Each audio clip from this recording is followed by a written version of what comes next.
Para mí, como miembro de IZO, es un placer estar aquí en nombre del grupo patrocinando este evento sobre algo que nos parece crucial, como es la experiencia de empleado, y no solo en sí misma, trabajar la experiencia de empleado desde un departamento de recursos humanos, sino de dónde venimos, por el impacto que esto tiene en la experiencia de cliente y que podemos demostrar y podemos trabajar de manera conjunta porque son disciplinas estrechamente ligadas. Además, es un honor estar aquí porque he sido mamá hace 4 meses, tengo una niña pequeña, me incorporo la semana que viene y una prueba del compromiso que tengo con mi compañía es que cuando mi jefe descolgó el teléfono para decirme, oye Elisa, ¿por qué no vienes a hablar de experiencia de empleado? Dije, pues bueno, voy a hablar con mi marido a ver si se puede quedar con la niña y la verdad que es un honor estar aquí con vosotros. Bueno, como soy la última, voy a intentar ser lo más sintética posible y voy a intentar que respondamos juntos a 3 preguntas: ¿qué, cómo y por qué estamos aquí hablando de experiencia de empleado?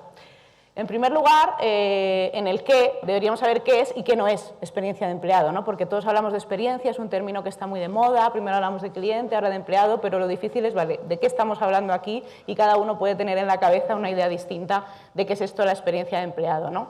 Bueno, pues desde el punto de vista que tenemos en IZO, lo que consideramos es que gestionar la experiencia de empleado va mucho más allá de la gestión tradicional de las políticas de recursos humanos o de tratar de mejorar los resultados de unas encuestas de clima laboral que se hacen cada 2 años en las empresas, ¿no? O sea, si estamos hablando de medir con un NPS en los momentos clave con el cliente, también deberíamos tener esa métrica transaccional con los propios empleados y no solo con los clientes. De hecho, creo que en Securitas, creo que lo escuché en algún momento, ya lo hacen, ¿no? Miden ese NPS de manera transaccional. Entonces, ¿qué pensamos en IZO? Que si la experiencia de empleado es la suma de todas las interacciones que un empleado tiene antes, durante y después de su vinculación profesional con una empresa, pues a mí no me gusta el término de empleado, me gusta más hablar de que estamos gestionando personas, ¿no? Llevamos diciéndolo varias veces aquí, ¿no? Entonces, de lo que hablamos es de gestionar de manera estratégica y planificada y mucho más detallada las emociones que tienen los empleados a lo largo de toda esa relación. Vamos a ver un poco de nuestra experiencia cómo podemos hacerlo. Bien, ¿por qué experiencia de empleado y por qué ahora, ¿no? ¿Por qué hablamos de esto ahora y no hablamos hace 10 años o hace 20 años, ¿no? Pues porque como todo en esta vida ha tenido una evolución. A principios del siglo XX pues hablábamos de que lo único que necesitaban las empresas era mano de obra que fuera capaz de trabajar, se le ponía un sitio, unas herramientas y a trabajar. Buscábamos solo la utilidad del propio trabajador. De ahí a finales de los 60 cambia un poco la película y ya no solo queremos que la gente trabaje y que tenga un sitio para trabajar, queremos que lo haga mejor y que lo haga más rápido. Y entonces ya estamos buscando la productividad del empleado. Pero no es hasta 1990 cuando de repente, ¡oh!, la felicidad. Resulta que la felicidad y el bienestar social de los empleados es importante porque va a tener también impacto relevante en su vinculación con la empresa y esto en los resultados. Es cuando surge el término compromiso o engagement, ¿no? Que nos gusta mucho hablar el término en inglés que parece que suena más sexy, ¿no? Pero en realidad es el compromiso o vinculación emocional con una compañía. Y de ahí llegamos a donde estamos hoy. Pues estamos ya en 2019, hace 4 años. En 2015 es un punto de inflexión, porque realmente las empresas empiezan a plantearse que no quieren ofrecer a los empleados un lugar donde necesiten trabajar por miedo a no encontrar un trabajo mejor o a quedarse en el paro, sino un lugar donde realmente quieran estar, ¿no? Es cuando hablamos de que entramos en la era experiencial del colaborador por la que estamos aquí hoy. ¿Y por qué 2015 y no otro año? Pues porque en 2015 es cuando se produce un punto de inflexión y empiezan a descender los niveles de engagement a nivel global. Lo habréis notado muchos de vosotros en vuestras compañías, ¿no? Empresas con las que hemos trabajado nos han dicho, jolín, es que estas encuestas de clima resulta que mira las de 2015 y mira las que hemos tenido en años posteriores, ¿no? ¿Qué ha pasado? Pues bueno, la buena noticia es que no os pasa solo a vosotros, sino que es un hecho global y tiene sus consecuencias y su forma de poder abordarlo. Pero fijaros esta gráfica, ¿no? Hablábamos del ENPS como la medida de la vinculación emocional de un empleado con la empresa. Y si lo hacemos por niveles jerárquicos, nos fijamos que desde el CEO hasta las capas más operativas, ese nivel de engagement no para de descender, llegando en los puntos más operativos de las empresas a tener niveles incluso negativos. Ojo, porque el CEO no es precisamente quien habla con los clientes. Probablemente esas personas que están en mandos más operativos son quienes están en primera línea hablando con clientes, con lo cual por aquí la cosa empieza a ir mal si realmente tenemos claro en las empresas que la experiencia de cliente nos preocupa. Pero no solo a nivel jerárquico, sino también si lo miramos por departamentos. Si miramos cómo varía este engagement por departamentos, vemos que departamentos como el comercial, que tienen un contacto directo con los clientes día a día, están teniendo niveles de engagement mucho más bajos que departamentos más desligados del día a día de los clientes, como puede ser la dirección o los propios recursos humanos, ¿no? Que trabajan internamente. Pero lo grave viene al final, customer service. Servicio de atención al cliente es el departamento de las empresas a nivel global que tiene menores niveles de engagement, menores niveles de vinculación. Y luego, ¿qué esperamos? Que den empleados desmotivados, den experiencias extraordinarias a los clientes. Hay una frase que nos gusta decir en Nizo, que es que no puedes pagar a alguien por una sonrisa sincera. Con lo cual, Houston, tenemos un problema hasta aquí con estos datos. No sé si estaréis de acuerdo. Más allá de esto, me ha encantado, por cierto, las presentaciones de mis compañeros y el barómetro de Elena me ha parecido súper interesante. Un riesgo que tiene ser la última es a ver si voy a tener cosas que contradigan lo que han dicho los demás. Por suerte creo que estamos todos bastante de acuerdo y me viene fenomenal todo lo que habéis compartido para reforzar algunos de los mensajes que quería compartir con vosotros, ¿no? Nosotros también hicimos nuestro propio estudio de tendencias en recursos humanos en el 2017 y tenemos un montón de datos, pero sobre todo quería compartir con vosotros 3 que a mí personalmente me han llamado la atención. El primero es que sabemos que solo el 13% de las personas que trabajan en compañías a nivel mundial se muestran altamente comprometidos. Esto, si lo leemos por la otra cara de la moneda, quiere decir que el 87% no están muy comprometidos. Y además esto se puede cuantificar y se puede cuantificar en euros y en dinero. Y esto en concreto, solo en Estados Unidos está produciendo una pérdida de más de 600 billones de productividad al año, una pasta. Con lo cual, ¿que la experiencia de empleado influye en los resultados de negocio? Desde luego. Ahora lo que hay que hacer, como comentaba al principio con Elena de la presentación, es poder correlacionarlo dentro de nuestra propia compañía, más allá de indicadores que podemos tener. Otros datos que me llaman la atención, ¿no? Y aquí creo que era Álvaro quien hablaba del propósito, ¿no? de la importancia del propósito. Tenemos que el 41% de los empleados sienten que no tienen poco o ningún impacto dentro de lo que es la misión de su compañía. Y que 6 de cada 10 dicen que sentirse parte de ese propósito sería uno de los principales motivos para elegir trabajar y continuar en una empresa. Si pensamos que los empleados son personas, y todos conoceréis seguramente la pirámide de Maslow, ¿no? Eso que estudiamos en su día en el instituto, podemos hacer una equivalencia de la pirámide de Maslow con los propios empleados. ¿Qué tenemos en el estamento más bajo? Empleados satisfechos. ¿Por qué? Tengo un lugar seguro para trabajar, cobro a final de mes y tengo más o menos unas herramientas que me permiten hacer mi trabajo. Vale, pasamos al siguiente nivel. No solo queremos empleados satisfechos, sino que queremos empleados comprometidos. Y entonces lo que nos encontramos es empleados que se sienten parte de un equipo extraordinario, que tienen autonomía para realizar su trabajo, que tienen flexibilidad y poder para tomar decisiones. Ahí es cuando empieza el nivel de vinculación a crecer. Pero si llegamos al tope de la pirámide de los empleados, lo que nos encontramos es qué necesita un empleado o qué necesitamos cualquiera de nosotros para sentirnos inspirados por nuestra compañía. La confianza en un buen líder, que tenga un liderazgo informal muy potente y, sobre todo, sentirnos parte del propósito y de una misión especial dentro de la compañía. ¿Yo por qué me siento vinculada, inspirada dentro de mi compañía? Porque pienso que desde mi empresa ayudamos a mejorar la calidad de vida de las personas. Entonces, al final, eso es una forma de sentirte ligado con un propósito. Así que el propósito definitivamente es uno de los motivos por los que deberíamos trabajar en experiencia de empleado. Y por último, porque ya ha dado un montón de datos Elena, así que solamente quería decir alguno más, solo el 54% de los empleados recomendarían la empresa donde trabajan a un amigo familiar. ¿Qué nos parece el dato? 54%. Hombre, nos gustaría que fuera más, ¿no? Porque si estamos hablando de que casi la mitad de los empleados no recomendarían el sitio donde ellos trabajan, pues ¿qué podemos esperar de los clientes? ¿Cuántos promotores nos vamos a encontrar en el lado de los clientes si no lo recomiendan los propios empleados? Y esto surge porque no se están trabajando adecuadamente la gestión de la experiencia de empleados. Se está trabajando mucho en salario emocional, mucho en dar más beneficios, pero nuestra experiencia nos dice que empresas con muchísimos beneficios sociales, que nosotros entrábamos ahí y decíamos, jolín, nos encantaría trabajar en esta empresa, cuando hablábamos con los empleados y empezabas a rascar, te dabas cuenta de que eso era una capa superficial, pero que en el día a día estaban sufriendo. Y estaban sufriendo por cosas tan sencillas como la falta de feedback de mi jefe, la falta de reconocimiento cuando hago las cosas bien, solamente están mirando cuando llego a objetivos o si no llego a objetivos me regañan, ¿no? Etcétera, etcétera. Bien, esto como datos generales, pero al final lo que nos importa es la pasta. Si realmente la experiencia de empleado no tuviera una consecuencia directa en los euros de una compañía, pues probablemente muchos directores generales o muchos comités de dirección no se plantearían trabajar en experiencia de empleado.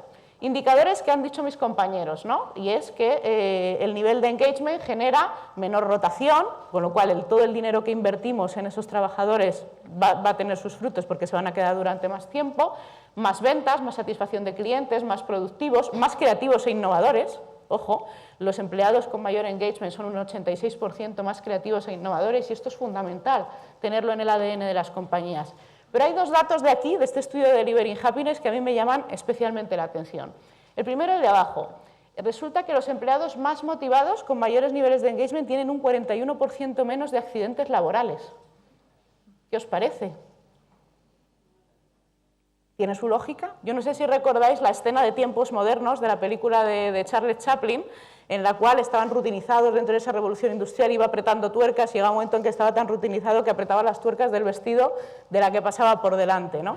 Al final está tan rutinizado dentro de su propio trabajo que es incapaz de mirar más allá y probablemente se tropiece y tenga más accidentes. Ojo, los que trabajéis en departamentos de recursos humanos sabéis que más accidentes laborales incluye costes importantes para la compañía. Y el segundo que me ha llamado la atención es que usa un 66% menos de días de baja por enfermedad. Esto también tiene su lógica, ¿no? Un empleado que está en la pirámide de abajo de Maslow que decíamos del empleado, es decir, empleado satisfecho, con un entorno seguro, etcétera, y que cobra a final de mes, si de repente tiene 40 de fiebre, va a decir, voy a ir yo a trabajar. No, baja por enfermedad, que me siente la baja y coste para la compañía. Yo, persona vinculada, altamente inspirada, como os decía, con mi propósito y con mi líder y con lo que hago en la compañía, con 40 de fiebre me he ido a presentar un proyecto a un comité de dirección. Y ni siquiera se me pasó por la cabeza la posibilidad de no hacerlo. Me tomé un nolotil y va adentro. Eso es lo que querríamos esperar de todos nuestros empleados, pero para eso hay que, en consecuencia, darles algo más. Bueno, hasta aquí espero que todos tengamos claro qué es la experiencia de empleado y por qué es importante y por qué hoy trabajar en ello. Pero, como decía David, lo que yo quería contaros hoy es un poco más metodológico, ¿y esto cómo lo hacemos? ¿No? Porque todos podemos tener claro que hay que hacerlo, pero ¿cuál es la metodología para hacerlo? Bueno, pues desde ISO nos planteamos que había que desarrollar un nuevo marco teórico o una nueva metodología para poder abordar la experiencia de empleado. En concreto, lo que hicimos fue, de nuestra experiencia en Customer Experience y de todo el análisis de los marcos teóricos que existían de recursos humanos, creamos un nuevo modelo, este framework que tiene dos piezas. En la izquierda vemos la visión interna. ¿Qué es la visión interna? Todo lo que los departamentos de recursos humanos internamente entregan al colaborador, al empleado. Y en el lado de la derecha tenemos la visión externa, que es la otra cara de la moneda, todo lo que los empleados están viviendo dentro de la organización. ¿Y qué es lo que es interesante de comparar estas dos visiones? Ver la brecha que existe y ver cómo podemos acercar cada vez más lo que los recursos humanos hacen y lo que los empleados sienten. ¿Qué tenemos en la parte de la visión interna?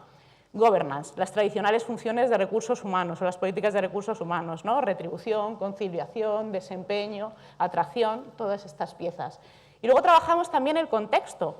Creo que alguno de los compañeros también lo mencionaba, procesos, entorno, qué herramientas tengo para trabajar y sobre todo cultura. Luego diré alguna cosa relacionada con la cultura. ¿Y qué tenemos en la parte de los empleados? Pues tenemos las necesidades, que pueden ser funcionales, pueden ser emocionales, pueden ser intelectuales. Muchas veces la necesidad de un reto es una necesidad que no es que el ordenador funcione. Hombre, es que si el ordenador no funciona, pues es que ni me planteo trabajar en esta empresa, ¿no?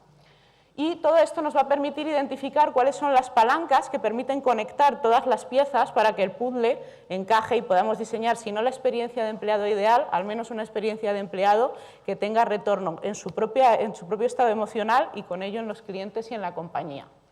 Y además de un marco teórico, teníamos que definir una hoja de ruta. Esto es de que dicen que siempre hay que tener un plan escrito para luego desviarse, ¿no? Evidentemente cada compañía tiene que adaptar el plan, tiene un montón de actividades. Y como soy la última, no me voy a enrollar, pero sí os voy a decir que tiene tres fases, que la primera es, comprende las emociones y los momentos vitales que está viviendo el empleado dentro de la compañía, pero desde una óptica cualitativa. Y aquí quiero dejarlo muy claro, ¿no? No podemos hablar de emociones y medirlo mediante una encuesta. Probablemente cuando hablas con personas y estás 2 horas hablando con una persona en un focus group, en una entrevista, a lo mejor es en los últimos 15 minutos cuando sale el kit de la cuestión, el motivo por el que esta persona realmente está desconectada. Porque si lo hacemos a través de una encuesta, lo más probable es que nos diga que me suban el sueldo o salir antes. o tener más flexibilidad, ¿no? Pero esto son cosas obvias y son las cosas en las que, si lo pensamos, la mayor parte de departamentos de recursos humanos están centrando sus esfuerzos en esto. Y luego cuando vamos a hacer el análisis con los empleados nos damos cuenta de que no tienen los resultados esperados. Una vez que tenemos estos momentos identificados, podemos co-crear con los propios empleados el diseño de su experiencia y esto es fundamental. ¿Por qué desde recursos humanos vamos a decidir, en base a lo que hemos analizado, qué es lo que les va a gustar y por qué no lo hacemos con ellos? Si estamos hablando tanto de co-creación con clientes, ¿por qué no hacerlo también con los empleados? ¿Por qué no hacerles protagonistas de su propio cambio? Esto es fundamental de todos los proyectos en los que hemos realizado, es un denominador común. Hay que implicarle como protagonista del propio diseño de su experiencia. Y por último, implantar. Bueno, hasta aquí bien, ¿no? Hemos analizado, hemos diseñado, pero ahora hay que hacerlo realidad, ¿no? Y aquí llega uno de los mayores retos de la transformación cultural y de ser capaces de cómo implantar esto para que tenga éxito y sobre todo, lo hablaba al principio de la ponencia con Elena, hay que construir credibilidad, porque los empleados están hartos de muchas iniciativas que no han llegado a nada, de muchas iniciativas que han servido de postureo, bien del Departamento de Recursos Humanos o de la propia dirección, ¿no? Necesitan iniciativas de verdad y esto hay que conseguirlo a pequeños pasitos. Bien, tenemos un marco teórico, tenemos una hoja de ruta y tenemos dos herramientas fundamentales. En primer lugar, el Employee Journey Map. Todos hablamos y conocemos aquí en esta sala el famoso Customer Journey Map, ¿no? Es verdad que yo muchas veces me he encontrado con empresas que me han dicho, no, Elisa, no te preocupes, si nosotros el Customer Journey ya lo tenemos. Entonces mi primera pregunta es, fenomenal, pues ya tenemos un paso adelantado.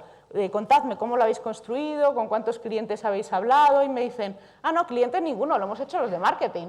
Digo, fenomenal, entonces tenéis el Customer Journey de lo que los de marketing pensáis que quiere el cliente, que probablemente la experiencia nos dice que muchas veces no tiene nada que ver con lo que encontramos en la realidad. Pues lo mismo de los empleados, ¿no? Y esto no va solo de hacerles una encuesta de clima laboral, va de hacer muchas dinámicas de grupo, va de hacer muchas entrevistas y va del piel con piel, porque estamos hablando de personas, ¿no? ¿Qué cosas interesantes, ¿no? Dentro del Employee Journey hemos encontrado en ISO? Bueno, pues se corresponden con muchas de las cosas que han dicho mis compañeros, ¿no?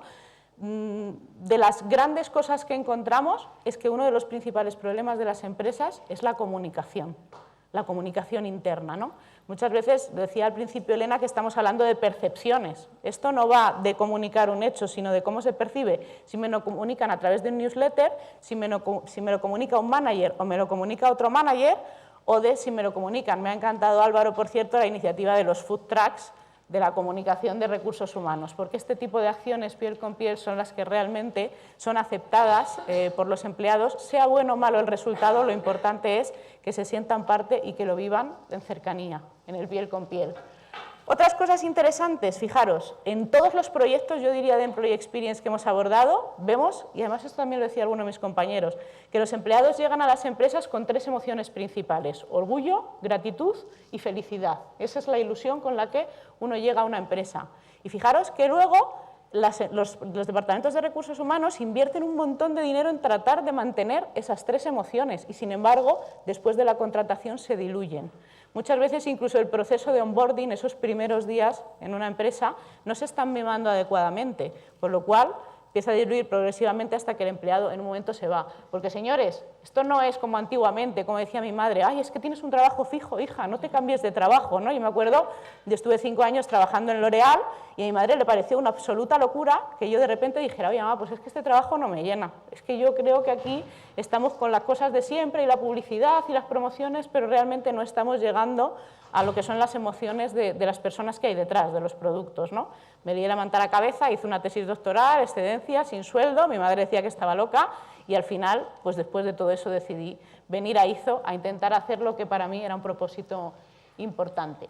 Otra cosa interesante, los managers. Ha sido alucinante cuando de repente hemos entrevistado dentro de un mismo trabajo con una empresa, por ejemplo, de automoción, entrevistábamos a un manager de un departamento y a continuación a otro manager del mismo departamento, en la misma función absolutamente, en el mismo rol. ¿Qué nos encontrábamos? Que el primer manager era como un osito que querías abrazarle, que yo casi dije, madre mía, voy a dejar mi trabajo en ISO y me voy a ir a trabajar en esta empresa solo si este tío realmente puede ser mi jefe, ¿no? Y entonces decías, me acuerdo que hablaba con mi compañero y decía, oye, pues fíjate, aquí es tan fenomenal, este manager, bueno, es que qué maravilla. Y de repente llegaba el siguiente manager y era como Dr. Jekyll y Mr. Hyde, o sea, algo totalmente diferente, ¿no? Un machaca, un killer que lo único que decía era que cumpla los objetivos de empleados. Digo, y lo peor es que lo dice, sabiendo que estamos haciendo un trabajo de experiencia de empleado. ¿Qué será lo que no dice y hace en el día a día, ¿no? Realmente es preocupante. Entonces, estoy súper de acuerdo con mis compañeros en que la figura del manager es fundamental y muchas veces la comunicación que se establece a través del manager, cada persona es diferente, pero desde recursos humanos quizás sí podemos dar herramientas para intentar que sea lo más homogénea y lo más agradecida posible para los empleados, ¿no? Y bueno, tenemos un montón de hallazgos más, como por ejemplo en una empresa de banca, que cuando hablamos de la encuesta de clima laboral, porque justo fue interesante, hicimos el proyecto de Employee Journey justo después de que hubieran hecho la encuesta de clima laboral. Y nos dijeron cosas como que su jefe les había dicho, oye, si vas a rellenar la encuesta, pon un 5 en todo, si no, no la rellenes. Entonces, es alucinante porque cuando ves cosas como esta te planteas qué fiabilidad tienen los resultados que estamos analizando dentro de las empresas. Si realmente muchos no contestan y los que contestan, contestan oprimidos por el miedo, ¿no? Esto también nos ha hecho darnos cuenta de una cosa muy importante, que es que a un departamento de recursos humanos le cuesta confrontar la realidad, porque llevan años centrados en analizar estas encuestas de clima laboral con unos resultados y cuando de repente llegamos, hacemos como de psicólogos, nos metemos a hablar con los empleados que cuando salen de los focus group dicen, madre mía, esto ha sido como una terapia, realmente me he desahogado como si estuviera en el psiquiatra, ¿no? Ahí es cuando te das cuenta de que hay muchas cosas que no se ven a simple vista y que no se pueden sacar de una encuesta, con lo cual si queremos medir y gestionar emociones de personas tenemos que utilizar técnicas de piel a piel, técnicas con personas. Además del Employee Journey, tenemos una segunda herramienta muy interesante que son los arquetipos de empleado, ¿no? Todos hemos conocido los arquetipos de cliente. Y al final, ¿cómo segmentamos a los clientes? Por sexo, por renta, por nivel de ingresos. ¿Y cómo segmentamos a los empleados? Por departamentos, por antigüedad o por el tiempo o por edad, ¿no? Bueno, pues cuando hablamos de arquetipos, lo que nos damos cuenta es que lo que hacemos es agrupar de otra manera, agrupar en base a variables emocionales, en concreto, variables emocionales como cuáles son sus motivaciones, sus frustraciones, sus expectativas. Así que vamos a dejar, por favor, de hablar del vendedor de la zona 3 que tiene 300 clientes en su cartera y le quedan 5 puntos para llegar al objetivo y empecemos a hablar de Javier, que es una persona muy comprometida con la empresa y que trabaja y estudia a la vez y por eso duerme 4 horas al día y luego intenta hacer lo mejor posible su trabajo. Porque probablemente haya muchos Javieres en la compañía y es importante esas conclusiones que sacamos del Employee Journey ser capaces de aterrizarlas a estos distintos grupos que encontramos. Y para terminar, que ya me han dado la señal de atención y es que cuando el tema me apasiona pierdo la noción del tiempo, quería acabar con una reflexión sobre la cultura. Y es que esta frase de Peter Drucker de que la cultura se desayuna a la estrategia. ¿Esto qué quiere decir? Que una estrategia la podemos cambiar fácilmente, pero la cultura no. Con lo cual puede actuar como un habilitador o un bloqueo para la experiencia de cliente. ¿Y cómo hay que trabajar la cultura? Chirimiri. No sé si hay algún vasco aquí en la sala, pero todos sabemos lo que es el chirimiri, ¿no? Es esa lluvia fina que cae, que cae, que cae, y cuando te das cuenta estás calado, ¿no? Pues desde IZO pensamos que esta es la forma en que se debería hacer la transformación cultural, a base de pequeñas acciones, a base de gente operativa, de distintos departamentos, dinamizadores que sean capaces y no desde recursos humanos. Y para terminar con esta frase de Richard Branson, que me ha parecido que Álvaro también la tenía por ahí en alguna de sus diapositivas, yo quiero cerrar con esta reflexión, y es, deberíamos entender que lo que demandamos son trabajadores, pero lo que nos llegan son personas a las compañías. Y deberíamos dejar de hablar de recursos humanos como piezas de un engranaje, que es la organización, para hablar de personas con emociones que hay que gestionar. Y yo lanzo un reto, ¿no? ¿Va solo de cambiar el nombre del Departamento de Recursos Humanos a Dirección de Personas? Porque esto también está muy bien, ¿no? Cambiamos el nombre y luego hablas con ellos, pero estamos haciendo lo mismo. Fenomenal, ¿no? Entonces hacéis un poco de Dirección de Personas, de postureo. Pero aquí os lanzo, y si queréis luego lo comentamos en la mesa redonda, el debate interesante.